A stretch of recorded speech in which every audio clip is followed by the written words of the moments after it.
अहलिया ने कमरहट्टी ने नम आंखों से शिक्षा प्रेमी रबुद्दीन अंसारी को सुपुर्द ए खाक किया। कमरहट्टी में शिक्षा की शमा रोशन करने वालों में एक नाम रबुद्दीन अंसारी का भी शामिल है, जिन्होंने 3 नवंबर 2025 की सुबह लगभग 4:45 बजे दिवंगत आत्मा को अलविदा कह दिया। उनके जनाजे की नमाज बाद नमाजे जुहर कमरहट्टी जमा मस्जिद में अदा की गई और उनके पार्थिव शरीर को अहलिया ने कमरहट्टी ने नम आंखों के साथ आगरपाढ़ा के मुस्लिम कब्रिस्तान में सुपुर्द ए खाक किया। मानो इतिहास का हिस्सा बनने से पहले इस वर्ष ने बाशिंदगाने कमरहट्टी के यह गम और पीड़ा दे गया, जिसकी कसक सभी लोग जरूर महसूस करेंगे जिन्होंने कामरेड रबुद्दीन अंसारी को बेहद करीब से देखा और उनके साथ समय बिताए होंगे। क्षेत्रीय और राज्य स्तर पर विभिन्न आंदोलनों में उनके साथ रहे होंगे। आने वाली पीढ़ियों को शायद इसका एहसास ना भी हो कि रबुद्दीन अंसारी कैसा व्यक्तित्व थे जो उनके पास से सदा के लिए उठ गए। शिक्षा प्रेमी होने के नाते स्वर्गीय Rabuddin Ansari Kamarhati union collegiate school के संस्थापकों में से एक थे। वे इसके अध्यक्ष भी रहे और कमरहट्टी में शिक्षा की शमा रोशन करने के लिए उन्होंने हर संभव प्रयास भी किया। मरहूम रबुद्दीन अंसारी के दिल में देश और कौम के लिए हकीकी दर्द मौजूद था। मरहूम हमेशा कमरहट्टी के शैक्षणिक हितों और कमरहट्टी की शिक्षा व विकास के लिए चिंतित रहते थे। मरहूम ने कमरहट्टी झूठ मेल में मजदूरी का काम करने वाले शिक्षित युवाओं को मिल मालिक से बात करके उनकी योग्यता के आधार पर सुपरवाइजर और क्लर्क की नौकरी दिलाने में अहम भूमिका निभाई। मरहूम रबुद्दीन अंसारी का निधन कमरहट्टी के लोगों के लिए बेहद दुखद है। ईश्वर दिवंगत आत्मा को शांति प्रदान करें और उन्हें अपने श्री चरणों में स्थान दें। उजाले अपने यादों के हमारे साथ रहने दो, न जाने किस गली में जिंदगी की शाम हो जाए। कमरहट्टी की तालीमी शमा को फरोजा करने में एक नाम रबुद्दीन साहब का भी रहा है।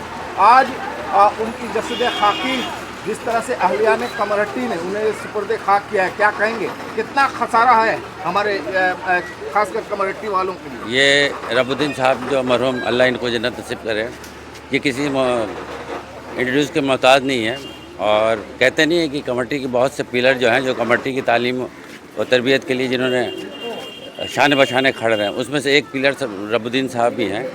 आज यूनियन कॉलेज जो जिसका नाम हम लोग देख रहे हैं, जो उनका कंट्रीब्यूशन है वो रबुद्दीन साहब की देन है। अब बहुत से लोग हैं, लेकिन उसमें रबुद्दीन साहब जो पेश थे उनका कोई लफ्ज़ों में बयान नहीं कर सकते। उनकी जो कंट्रीब्यूशन है वो समथिंग डिफरेंट, अलग ही है। और कमरहट्टी के वो बहुत से लोग जो तालीम याफ्ता हैं, ये बेचारे स्कूल या कॉलेज नहीं गए, उसके बावजूद भी इनकी जो कंट्रीब्यूशन है, इनका जो ताउन है एजुकेशन में, उसको आप लफ्ज़ों में बयान नहीं कर सकते, वो अलग ही। और जब भी उनका कमरहट्टी में जितने आज प्रोग्राम हो रहे हैं, इसका ऑर्गेनाइजेशन वहीं से शुरू हुआ है और उनमें उनका बहुत बड़ा योगदान रहता था। और उन्हीं के छत्र छाया में हम लोग इतने बड़े बड़े प्रोग्राम करते थे, जैसे क्यों जुआ, ये सब चीज़ हम लोग शुरुआत हम ही लोग का किया हुआ है। और बहुत ही एजुकेशन में बहुत ही मैंने उनका योगदान रहा है, हमेशा योगदान करते रहते थे। आज कमरहट्टी अपने हीरो को आखिरी विदाई दी है, क्या कहेंगे? कितना दुख है? दुख तो बहुत है, किसी का भी बिछड़ने का दुख होता ही है, लेकिन फिर भी तो सृष्टि का नियम है, इसको तो मानना ही पड़ेगा। लेकिन बहुत मैंने दुख के साथ हम लोग बाबूनी श्रद्धांजलि दे रहे हैं।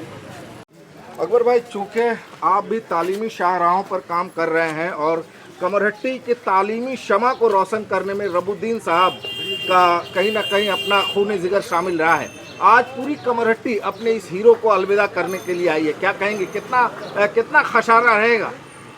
बड़ी दुख के साथ कहना पड़ा कि हमारे कमरहट्टी के मानिंद और बहुत ही हमदर्द आज हमारे दुनिया से और दिल से भी रुखसत हो गए हैं। लेकिन वो रुखसत नहीं हुए हैं, हम सबों के दिलों में हैं।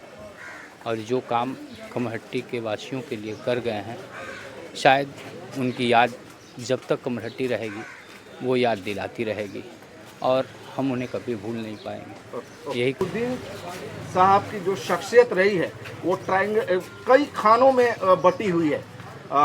कई एंगल से वो एक शख्सियत के मालिक थे, सियासी थे, समाजी थे, एजुकेशन पर भी उन्होंने काम किया है और समाजी सतह पर भी उन्होंने बहुत नीचे उतर कर काम किया है। कितना खसारा महसूस कर रही है कमरहट्टी? हाँ, कमेटी खसारा तो महसूस करती है किसी भी गुजर जाने वाले से, लेकिन इनके जो कारनामे थे हयात में जो किए हैं वो बेमिसाल हैं। वो बेमिसाल हैं। यूनियन कॉलेज का बनाना, बस इनके साथ बाकी लोग आते गए, लेकिन रूहे रवां ये थे। अमन कमेटी में भी बढ़ चढ़ के हिस्सा लिए। इसके अलावा सबसे बड़ा हम कारनामा ये समझते हैं कि जूट मिल में जब वो थे तो वर्कर, जो पढ़े लिखे वर्कर थे, उन लोगों को उन्होंने प्रमोट करके क्लर्क बनाया।